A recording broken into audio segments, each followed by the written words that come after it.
Good evening, folks. Welcome back to the base. Today, I've got a bit of a story to tell. Now, this happened a really long time ago, all the way back to when I was in second grade. In second grade, I happened to have a certain friend. Let's call him Vic.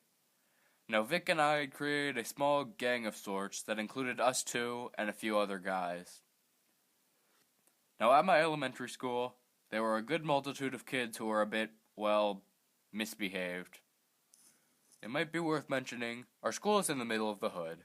Occasionally, people would come to join our little group. Sometimes, these kids would eventually reveal themselves as misbehaved upon joining, and Vic strongly disliked it.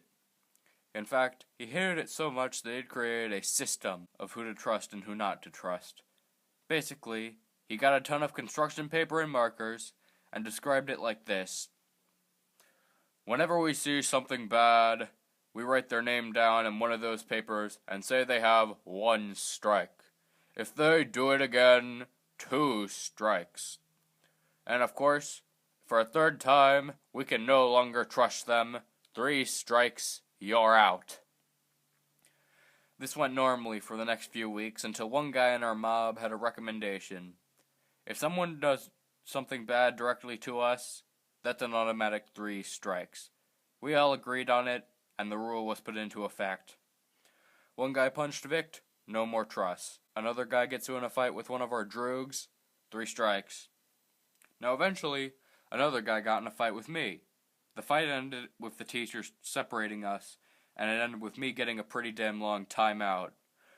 When I was allowed to talk to Vic again, Vic, being the madman he is, counted every single punch that was landed on me.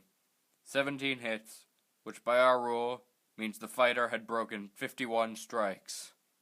Eventually, the strike system devolved into that seeing shit would cause 3 strikes, and doing shit to us would inflict 20 strikes or some shit. With this weird bureaucracy, everyone's strikes just kept on piling up and piling up. Now, it may not sound like this had much effect on people around us, but trust me, it did. The first time Vic called a strike on someone, they had no idea what was going on. A week later, it happened again. This time, they were surprised and kind of scared that he'd remembered the first one, not to mention documented it. When I laid down the third strike on them, I'm pretty sure they started crying. At this point in time, our gang had not realized the monster we'd created. As I said earlier, the system eventually devolved into a much more severe system. Call us poopy heads, enjoy your 35 strikes. Call us out for chewing gum, 64 strikes. Oh yeah, and don't tell the teacher, you don't want those 127 strikes, do you? Whenever we would give someone strikes, they would immediately shut up and stop what they were doing, especially if they were doing shit to us. Eventually, we became so lax on what counted as a strike that often class would go like this. The teacher would call circle time, teacher asks a question. Vic answers and another classmate answers differently. Oops, looks like now they've got 4,637 more strikes. They'd pipe down immediately. In doing this, we really concerned the teachers, to the point where it got so bad that a teacher called an emergency circle time. At this emergency circle time, they stated that everyone's strikes had been repealed, and that they had higher authority since they were the teacher. Of course, Vic, being the cheeky little fuck he was, waited for the teacher to stop talking.